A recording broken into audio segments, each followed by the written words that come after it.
varios estratos a su vez. Y entonces vemos que está compuesta por el estrato córneo, el granulomatoso, el espinoso y el basal.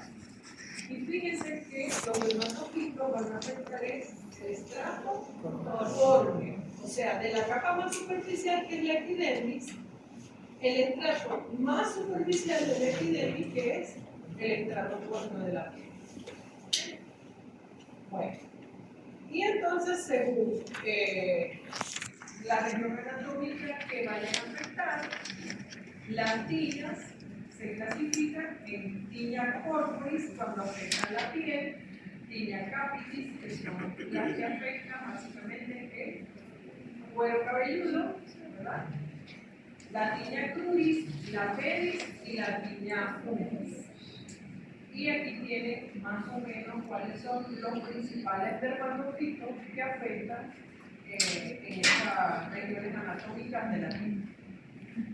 Los dermatofitos, dentro de los dermatofitos hay tres géneros, que serían el epidermofito, el microporo y el tricofito, ¿verdad? Como vemos aquí, el tricofito afecta las tres capas que ellos usualmente afectan, ¿verdad? Que serían la piel, el pelo y las uñas. Microporo, epidermifero y el epidermofito y el limbo. Y aquí tengo otro detalle importante cuando yo lo quisiera comparar, que es la presencia de macro y microconidia, donde epidermofito es el único que no tiene microconillas. ¿Okay? Epidermofito tiene macroconidia en forma de clavo. ¿Ustedes no lo ven una clava? Clávala. No me vayan a decir como me dijo una alumna una vez. No me la pongo del clavo. Es malo y ya está completo, ¿verdad? Ok, una clava es un pin cuando uno juega hockey. Como es una clava.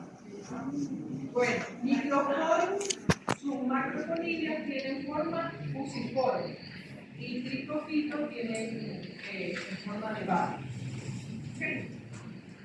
Aquí tienen un ejemplo, por ejemplo, de epidermofito, fíjense. Aquí ven otras de forma fusiforme, parecen como un tabaco. Y aquí, pues entonces podemos ver la presencia de macro y microconillas. Ahora nos vamos por acá. Dependiendo del hábitat, también los dermatofitos, hay unos que se denominan antropofílicos porque afectan principalmente a los seres humanos. Los zoofílicos a los animales y los geofílicos al suelo.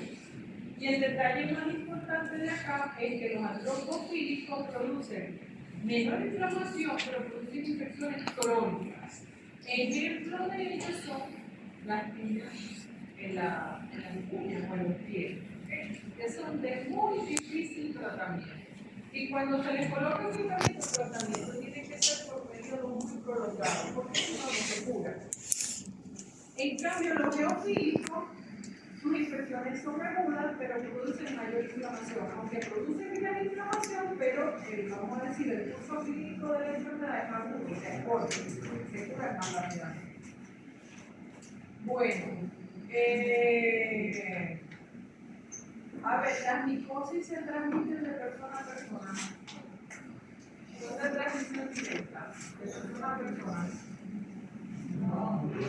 O sea, bajo el comportamiento de la persona que se examen. O sea, la transmisión de los hongos tipo dermatofitos se transmiten de forma indirecta. O sea, necesitan un vehículo. Aquí tenemos a una persona enferma, allá está la sana, necesitamos un vehículo que lleve el agente causal desde el enfermo hacia el sano. Ese vehículo puede ser el pelo, ¿verdad? Los cintillos, los sombreros, las botas, los espaldarares de los asientos de silla de un para la fama de ¿verdad? Pero bueno, de toallas, las máquinas de afeitar, etcétera, el suelo de los baños, de las piscinas, ¿verdad? Etcétera. La excepción a la norma es el tricotipo concéntrico, que es el único que se ha podido demostrar que es de transmisión directa de la madre al niño. ¿Okay? Pero esto es la excepción, pues, de la norma. Bueno, y hay otros factores que sin duda alguna favorecen la aparición de las cosas, como sería el calor, la humedad, el roce, la maceración, la ropa cuando es muy oclusiva o cuando es de tela principalmente sintética.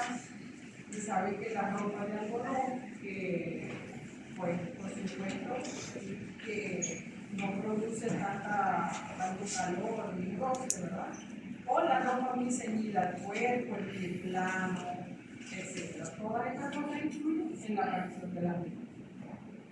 Bueno, continuando con la clasificación clínica, entonces vamos a empezar con la tinea capitis. ¿Okay? En la tinea capitis, la invasión se inicia en el cuero cabelludo.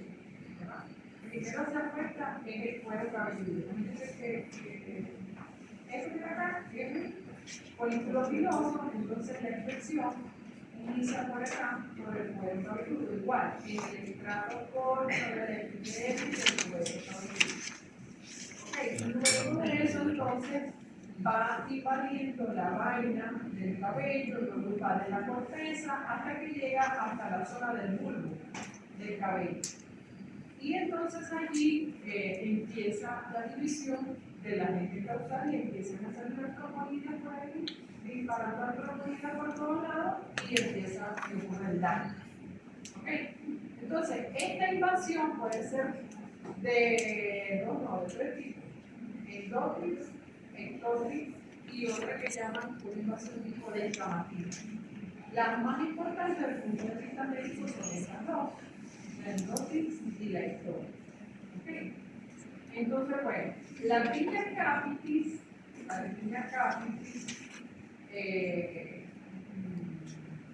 endocrina, se puede clasificar en tinea capitis tonsurante y la no tonsurante. A ver, hasta ahora me van siguiendo. Sí. ¿Vamos bien? Sí. Cualquier cosa ustedes me pueden interrumpir, para. Estoy tratando de darle un poquito más rápido por el tema que tenemos que ir también, ¿sí? Entonces, tenía una pregunta. Ajá, sobre la epidemiología. ¿Cuál es la agente más frecuente? De todas las micosis superficiales y la peris. ¿La peris de la gente causada más frecuente? Es un poquito de uno y de otros. Pero hay varios. De todas maneras, por ejemplo, en la lámina anterior, dejamos en la guía, esa que se la pasaron. ¿Ustedes se la pasaron? La guía.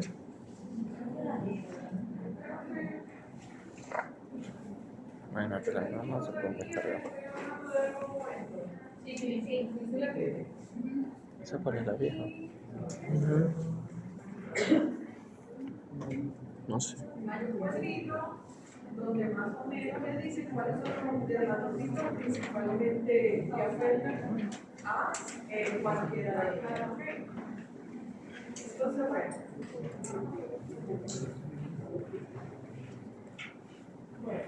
Entonces, entonces estábamos hablando de la tinea capitis, que se puede dividir en tonsurante y la no tonsurante.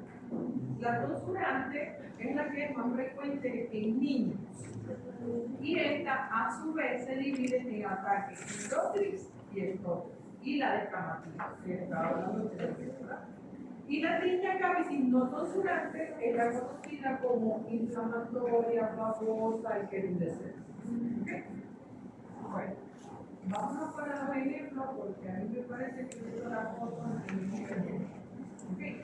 Entonces, la tinea capitis es tóxica, ¿verdad? Esta que está acá puede producir zonas de alopecia ¿verdad? Y los cabellos se van a partir a pocos milímetros por encima del cuero cabelludo. ¿Ok? A pocos milímetros. O sea, eso significa que al examen físico nosotros podemos tocar el cabello todavía allí. ¿Ok? No es que está al ras del cuero cabelludo, podemos sentir el pelo partido. Ok, y este tipo de tilla en particular, cuando lo vemos con la lámpara de luz, entonces podemos ver fluorescencia. En el caso de la tilla capitis endotrix, ¿verdad? Como el daño del cabello está como interno, cuando nosotros lo tratamos de ver con la lámpara de luz, nos parece que no pudiéramos ver el agente causante y por eso no vemos la fluorescencia. Entonces, en este caso, no muestra fluorescencia al verlo con la lámpara de luz. Y acá los cabellos se rompen al ras del cuero cabelludo. ¿Okay? Esta tiña, o sea, cuando la comparamos, dice que esta produce una mínima reacción inflamatoria, pero en realidad, desde el punto de vista clínico, es casi que imperceptible, o sea, no muestra ninguna de las dos mayor reacción inflamatoria.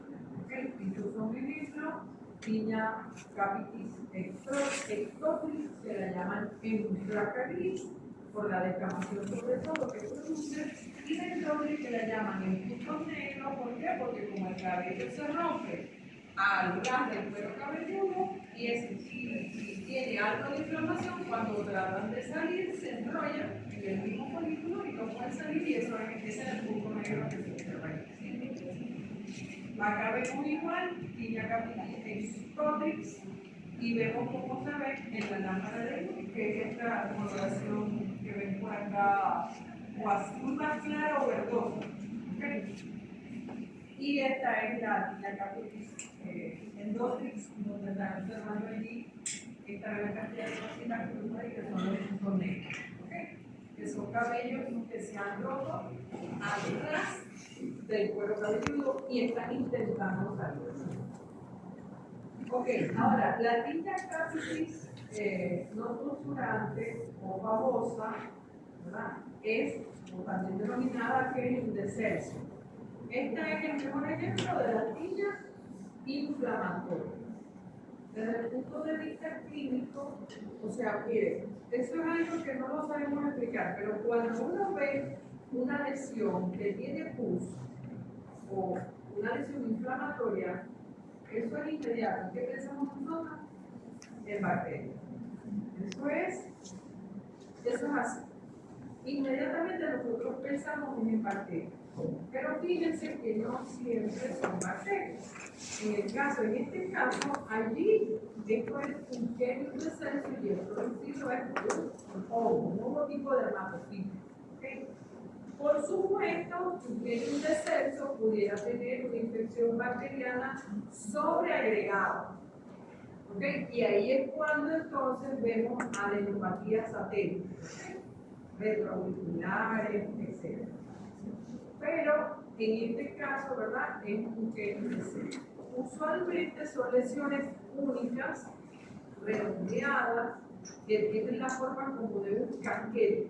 ¿Okay? Y que cuando hacemos presión sobre ella, lo que observamos que sale entonces es pus. ¿Sí? Puede producir alopecia, que en algunos casos pudiera ser permanente.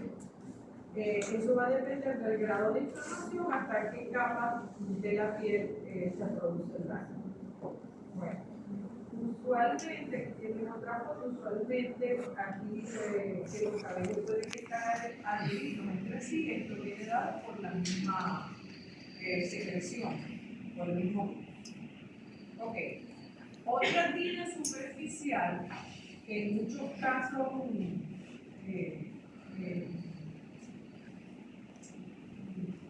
está relacionada con otra tiña dentro del mismo cuerpo, ¿verdad? Es la reacción hídrica. A ver, ¿quién leyó por ahí la reacción hídrica? ¿Cómo se llama usted hoy? Ronald Monte. ¿Cómo? Ronald Monte. Ronald Monte. La reacción hídrica es una reacción alérgica donde el paciente, por ejemplo, si tiene el punto de infección en una extremidad, en otra parte del cuerpo, que puede ser la extremidad contralateral, va a tener vesículas o pústulas que pueden estar o no tener el líquido purulento, pero que ahí no hay un agente patológico. Por eso es que se dice que es una reacción alérgica y está lejos del punto de la reacción del dinóculo inicial. Ok. ¿Cuáles son las más frecuentes? Por ejemplo, o sea, fíjate, ahí en el dibujo que estamos haciendo, que yo no sé si ustedes van a ver desde allá atrás, ¿verdad? Pero son las burbujitas esas que están viendo allí. ¿Sí las logran ver, verdad? Sí. Aquí se ven. Aquí. ¿No? Aquí hay otras, si las llegan a ver. Aquí se ven atención y tienen líquido dentro. Usualmente cuando un paciente tiene una reacción IDE en los dedos de las manos, ¿dónde está la infección por el ojo? Entonces, ¿qué es lo que pasa? Que el paciente se rasca los dedos del pie, ¿verdad? Porque eso produce prurito, y entonces él no va a tener la infección en el dedo de la mano, que es con lo que se está rascando, pero ahí sucede que se produce una reacción inflamatoria aquí. ¿Y por qué llegan a la conclusión de que es inflamatorio? Bueno, porque no hay agente causal. El agente causal está en el monocito. ¿Ok? Y lo mismo ocurre con la tinea capitis y esta reacción IDE que puede ocurrir en el ojo. Cuando cae el agente causal del cabello hacia la parte superior del cuerpo. Ok, otra tiña, entonces la tiña barbae. Miren, la tiña barbae, a ver, si yo le pregunto, ¿qué es la tiña barbae? A ver, ¿quién me responde por ahí? A ver. ¿Cómo es su nombre? Alex y Medina. Que se limita a la región de la cara, del agua y también la parte superior del cuello, y obviamente es exclusiva de los hombres. Ok. Ajá. Muy bien. Fíjense aquí. Entonces aquí además dice que tiene dos formas típicas de presentación, que una es tipo tiña y la otra es tipo Kenny. Básicamente se dividen así porque una es seca, con poca inflamación, mientras la otra, ¿verdad? Ustedes la ven allí, que es inflamatoria y que tiene secreción y que asemeja el Kenny de seno. Entonces, por eso se distingue tiña, vamos a decir, tiña barbae, tipo Kerio, o la otra tipo tiña corto. ¿Ok? Fíjense, muy fea esa tiña, ¿verdad? Bueno, otra de las tiñas superficiales, en muchos casos la pueden conseguir clasificada dentro de la tiña corporis, es el granuloma de Maiorchi o Maiorchi. Entonces, esto es una perifoliculitis, o sea, una inflamación alrededor de los folículos pilosos, nodular, granulomatosa, y también es producida por dermatofilia. ¿Okay? Luego de esto tenemos entonces la tiña cruris, ¿verdad? Fíjense, la tiña cruris, que es una infección producida por comicrocomios tipo de dermatocitos que van a afectar la región crural o inguinal, ¿verdad?, de la persona. Usualmente se producen, es muy frecuente en adolescentes y jóvenes. Es muy frecuente. Es más, esta es la edad típica, la edad de ustedes. Ay, Dios donde mío. pueden aparecer. Qué susto en medio de una vez. Sí. Así. No se veía así. ¿Y qué te picaba? Ellas usualmente No, pero no son bilaterales, aunque no Raspate. son en No, espejo, sino exacta, que el pero material, usualmente son el bilaterales. poliéster me quedaba muy apretado. Usualmente son bilaterales. Fíjense, en esta, miren esta, esta es en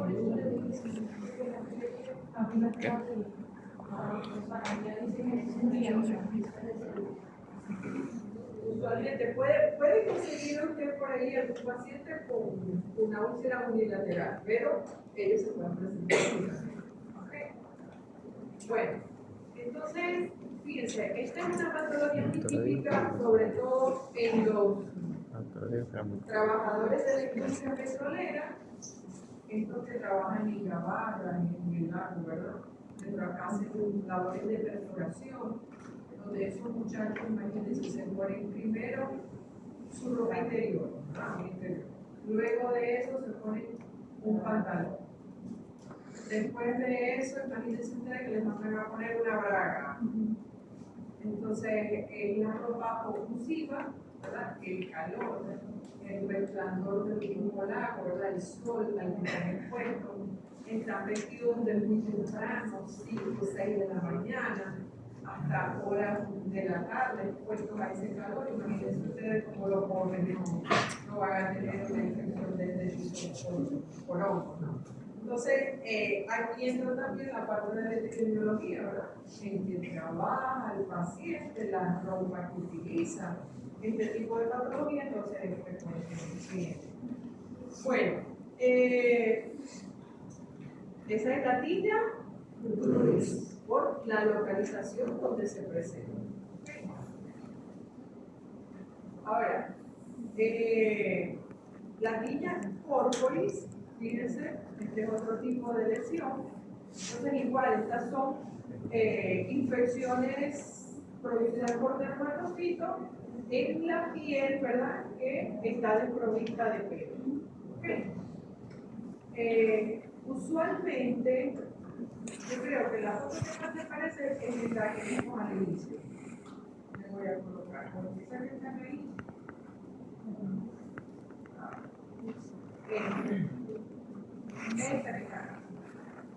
Así es que usualmente la veo. Que es una lesión, ¿verdad? Que ustedes pueden ver que tiene un borde más o menos definido, irregular, pero el borde está definido. En el mismo borde vemos descamación, puede ser un poco más erimatoso que el resto de la piel, y que el centro de la lesión, ¿verdad? Está a días de la convalescencia. O sea, el centro de la lesión se ve como sano y se ve alrededor de la lesión, ¿verdad? Los bordes activos.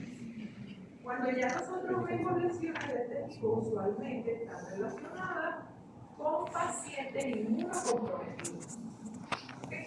El paciente inmunocomprometido, por su problema en el sistema inmunológico, es el que presenta esas lesiones mucho más extensas, amplias, etc. Pueden aparecer varias lesiones que ellas tienden a concluir y da la impresión, de repente uno la ve y le parece un mapa. Yo había entendido, doctora, que en ese tipo de clínicas, cuando la lesión es matando, que se convierte como en una sola mancha de forma uniforme, y se pueden aparecer en superior y inferior, es decir, con pacientes con con enfermedades crónicas, diabetes, embarazo, todo eso. Sí, esa misma inmunosupresión puede ser congénita o adquirida. ¿Okay? Entonces, en ambos casos se pudiera observar. Pacientes en SIDA, no estamos hablando de pacientes VIH bajo tratamiento, sino pacientes en SIDA, o sea, que están inmunosuprimidos.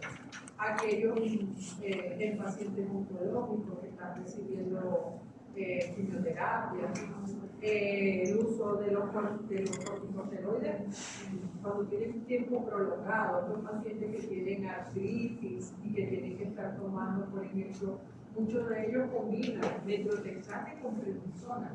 Entonces están recibiendo un aminoclásico con un corticosteroide. Entonces en esos tipos de pacientes se puede presentar. Bueno, lo otro es la tiña Pérez. La tiña Pérez. La tiña Pérez se puede clasificar. En la guía que ustedes tienen ahí tienen otra clasificación. Sí.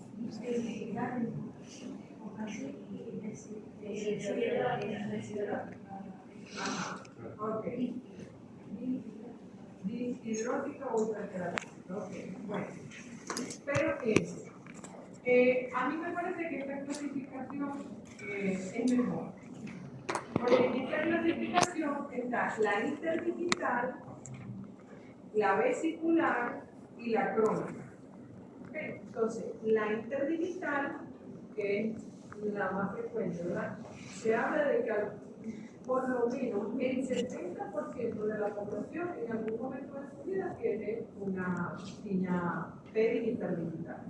Es más, probablemente ya el de la mayoría de las familias todos hemos tenido una tiña interdigital. Luego tenemos la vesicular, usualmente va a afectar la cara lateral o la anterior del pie. También está asociada al uso de calzados nuevos o cuando los calzados no son de pieles naturales sino de pieles sintéticas. Y la crónica hiperkeratoscópica, que ya es también llamado el pie de la bandera. ¿Okay? Entonces, fíjense, podemos ver todas las manifestaciones y fíjense que usualmente la lesión a veces ni siquiera se ve eritematosa, sino más bien seca y muy descamativa. Usualmente el paciente ni siquiera observa, vamos a decir, como la evolución normal de una lesión, que va como una mancha, como un cambio de color, que luego se forma una ampolla, y entonces luego de esa ampolla, entonces se produce la descamación. No, simplemente el paciente dice que de repente se vio los pies y ya lo que está viendo es la descamación. ¿Okay? Bueno, la interdigital usualmente es más frecuente en el cuarto espacio interdigital. ¿Sí? ¿Qué más? Yo creo que no nada. ¿Okay? Y luego vamos entonces a la tiña unguis. ¿Verdad? La tiña unguis esta es la que les sigue en relación a la prevalencia. Vamos a decir que es la que está en segundo lugar, la tiña unguis. Y usualmente también está relacionado con problemas de circulación, o sea, insuficiencia venosa, diabético, etc. Cuando vemos la tiña unguis la podemos clasificar en onicomicosis unguial distal, en la onicomicosis subunguial proximal y la onicomicosis superficial blanca. ¿Okay? La que ustedes vieron ahorita, la que tenían en el examen, ¿cuál era? La subunguial distal. Se llama subunguial porque la afección está en el lecho. O sea, no está afectando solamente la lámina de la uña, sino el lecho, o sea, en la región subunguial. Y la afección empieza por la parte más terminal de la uña, o sea, la parte más distal. Por eso se denomina así. En el caso de la onicomicosis proximal subunguial es porque el daño de la uña empieza por la región proximal y se produce el relleno, que esto era vamos a decir, una perla para inmunosupresión. Usualmente es la forma de afección micótica de la uña de los pacientes inmunosupresivos.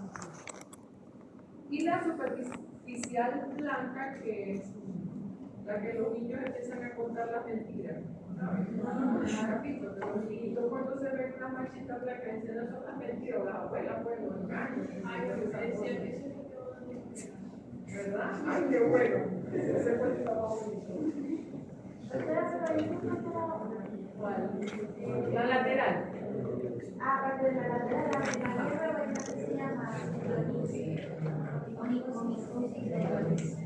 esa es la misma esta, solo que los niños la denominan, hay una que la denominan lateral, porque particularmente en los niños el crecimiento es lateral, pero es esa misma.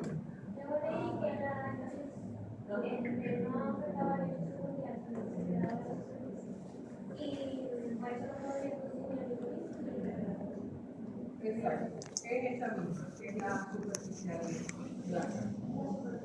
Es la superficial blanca. De hecho,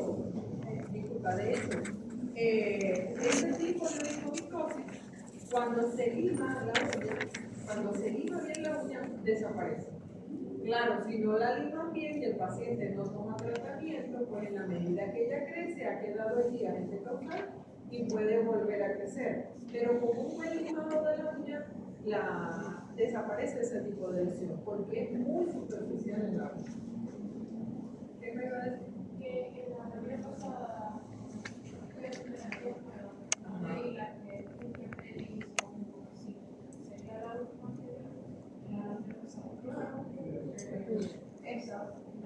que tenga las dos acá. Ellos le llaman en mocasí o también la llaman talón de la bandera, en otro tipo le dicen también pie de atleta. Todos así. Ok. ¿Qué otra? Ok, el diagnóstico de estas niñas. ¿Cómo creen ustedes que podemos hacer el diagnóstico? Clínico y por cada una tiene que tomar el específico. Exacto. Si se hace directo con el dióxido de potasio o el cultivo, es para ver más que todo cuál es el agente y el tratamiento. Entonces, básicamente, el diagnóstico es clínico y epidemiológico. ¿Okay? Ahora, por ejemplo, si estamos viendo una niña con Orforis o Barbae, sobre todo cuando tiene una infección sobreagregada, es que empiezan con la duda. ¿Será una bacteria? ¿Será que? Bueno, y sobre todo aquellas que producen fluido, que puede ser el paciente, que usualmente los dermatocitos no producen fluido. Pero si llegara a ser el caso, pues entonces produce el infección sobreagregada por el marcado y tal, y ahí es cuando dicen, bueno, vamos a tomar una muestra, a ver qué será lo que es. Pero bueno, tomando la muestra, sobre todo, por ejemplo, en la niña Corporis, o incluso en la URI, cualquiera de las que hemos visto hasta ahora, todas ellas, ¿qué es lo que vamos a conseguir en los dermatocitos al examen directo? O sea, tomo la muestra sea de la uña, del pelo o de la piel, ¿verdad? La pongo en una lámina, la aclaro con el KOH y la puedo cultivar. O la puedo aclarar con KOH y inmediatamente la llevo al microscopio.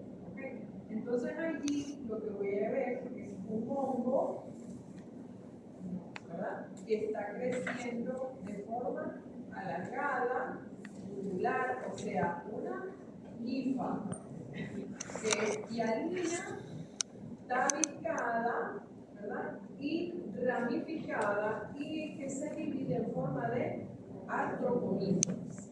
¿Okay? Entonces, esto es lo que nosotros vamos a ver en el caso de quisiéramos hacer el diagnóstico de laboratorio en los dermatólogos. ¿Okay? Bueno, el tratamiento de las tinas, en general, el tratamiento de elección, ¿cuál es? Aquí yo le puse, aquí, o sea, ahí en la lámina le puse la tabla esa que sale de la guía, pero vamos a simplificar todo el tratamiento, vamos a decir de manera general primero. ¿Cuál es el tratamiento para cualquiera de esas tinas? Ese es el tratamiento de elección. ¿Verdad? Como se produce elección, entonces tenemos los azoles. Y dentro de los azoles, el que se utiliza es intraconazol. Para cualquiera de todas estas tinas que la veo ahí. Solamente hay una excepción a la regla que se las trae ahí acotadita. Mire lo que dice arriba. Los antropofílicos son resistentes a ketoconazol. Y eso es importante que ustedes lo sepan, porque basta que ustedes ya digan que están estudiando medicina y toda la cuadra o el edificio, vamos a su casa a preguntarle qué se puede colocar en la infección que tienen que los pies, el cabello, etc. Entonces ya ustedes saben, porque en la farmacia lo primero que les mandan a los pacientes es ketoconazol. Entonces ya ustedes saben que todos estos antropofílicos son resistentes al ketoconazol. Y se deben tratar entonces es con tetinafina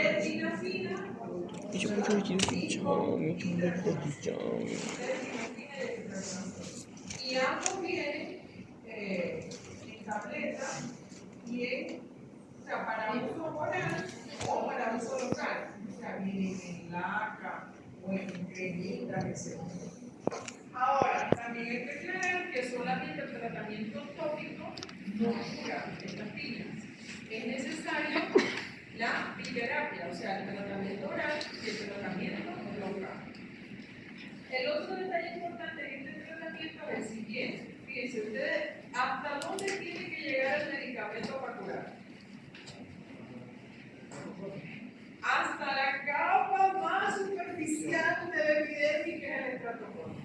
que quizás allí la vascularización de ese estrato como es mínima. ¿Ok? Entonces hasta allá debe llegar. Para que ese medicamento llegue hasta allá, usualmente se le indica al paciente de que al momento de tomar el medicamento haga el ejercicio para que sude la piel y ayudar a que el medicamento tenga una mejor absorción hasta esa capa. ¿Ok? Bueno. Ajá, entonces mire, como les decía, la única excepción del tratamiento a todo lo que hemos visto es la tinea capitis tonsurante ataque ectodes producida por el micrococcus. Esa es la única diferencia. En ese caso, el tratamiento debe ser glicopulvina por vía oral y tópico el ketoconazol. ¿Ok? El ketoconazol. Ketoconazol tópico, como estamos hablando de tinea capitis, el camino. ¿Ok? Bueno. No es glicopulvina sola ni ketoconazol solo, tiene que ser la combinación. Bueno, en este caso es vía oral y tópico.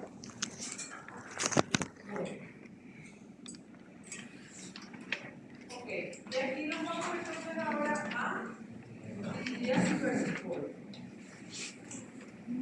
Ok, dígame qué hora es.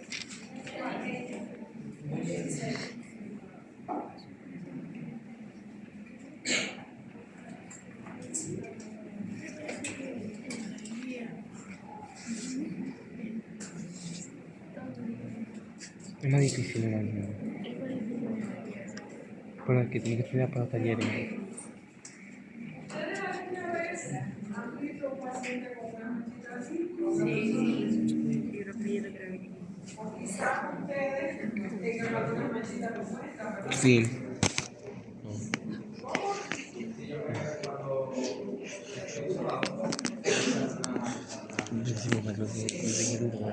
¿Ya sabes por qué te salió esa mancha?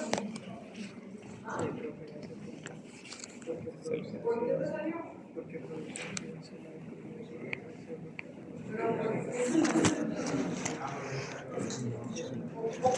¿Cómo te la viste? ¿Por qué te la pudiste ver? Exacto. Bueno, ok. Entonces, vamos a continuar con otra de las hipótesis superficiales. En este caso, la litigiasis versicolor. ¿Qué es la gente causal de la litigiasis versicolor? Mala fecha. ¿Qué leyeron ustedes de la mala fecha?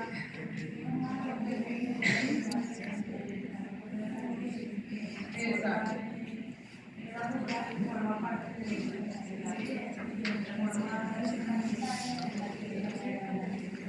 Ok, entonces fíjense que la malacesia forma parte de la flora normal de la piel y se comporta como una infección oportunista, ¿ok? Como un herpes oportunista. Bueno, en este caso, aunque estas son las lesiones más conocidas, que son las hipocrómicas, también pueden ocurrir lesiones hipercrómicas. Hipercrómica, la podemos ver o hipocrómica, como en este caso, o hipercrómica. Y que están asociadas también al uso de esteroides o cuando las personas, usualmente los pacientes son atópicos, o sea, les da muchas alergias habitualmente, o sea, ya tienen otros problemas de piel por ahí. ¿Leyeron por qué se producen estas manchas blancas? Sí. A ver, ¿usted va a decir algo? Por el ácido salicílico. ¿Por qué? Nada. El ácido salicílico produce muerte melanócita. La malacesia, al invadir el estrato córneo, lo que hace es que produce el ácido salicílico y eso inactiva la dopaminacinasa que va a bloquear la producción de melanina. Y entonces, por ejemplo, cuando las personas se ponen al sol, como estábamos viendo hoy, el resto de la piel sí se broncean normalmente, pero es que no Sí lo sé, pero no tiene la pena. Exacto, por no presentar la melena. Ok, perfecto. Bueno, este tipo de lesiones también es muy frecuente en los pacientes jóvenes y en adolescentes, ¿sí? Y es más frecuente en aquellos pacientes de piel oscura, los que tienen piel grasosa, los que sufren de hiperhidrosis durante el embarazo o los que tienen algún factor que condicione un déficit del sistema inmunológico. ¿Okay? También es que no Jóvenes igual.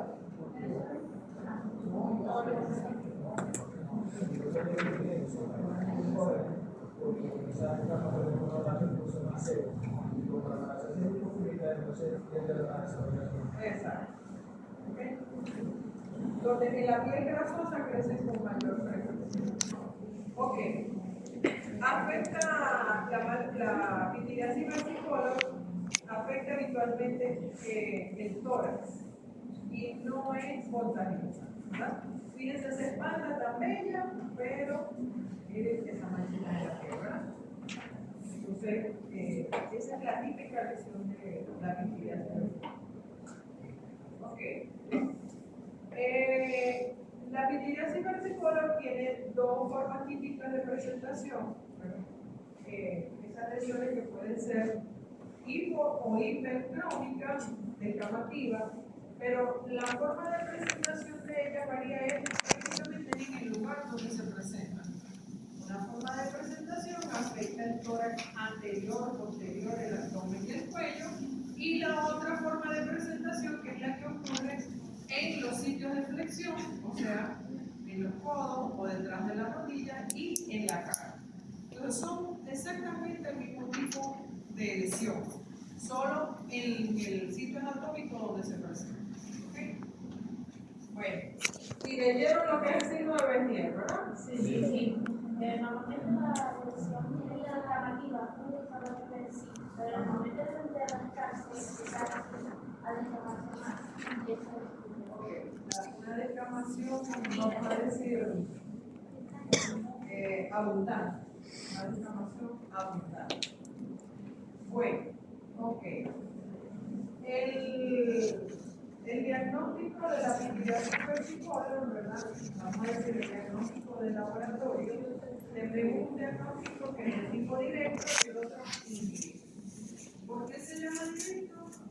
Porque este examen de laboratorio que voy a hacer, voy a ver directamente la infección.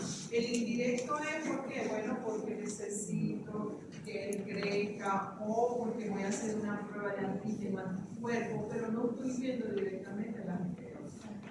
Entonces, dentro del tipo directo tenemos la técnica del Spot State, ¿verdad?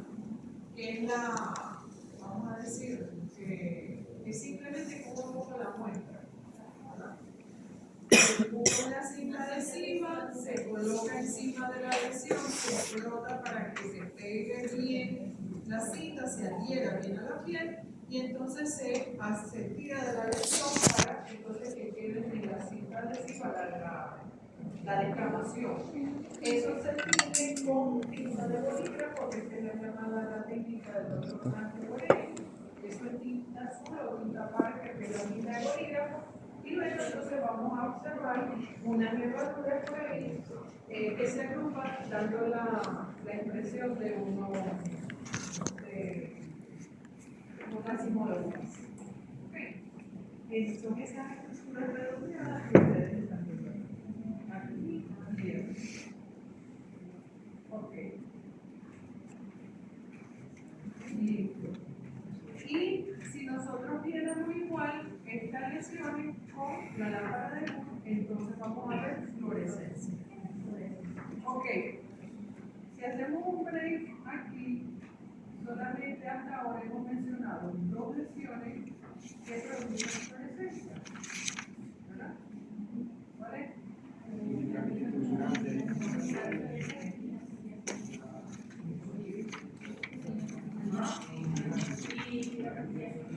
Ajá. ¿Cuál de ellas es? La tinea capitis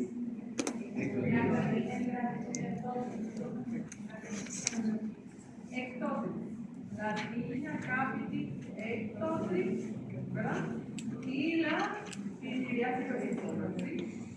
Hasta ahora son las únicas que hemos mencionado que producen fluorescencia cuando las vemos con la lámpara de luz, ¿sí?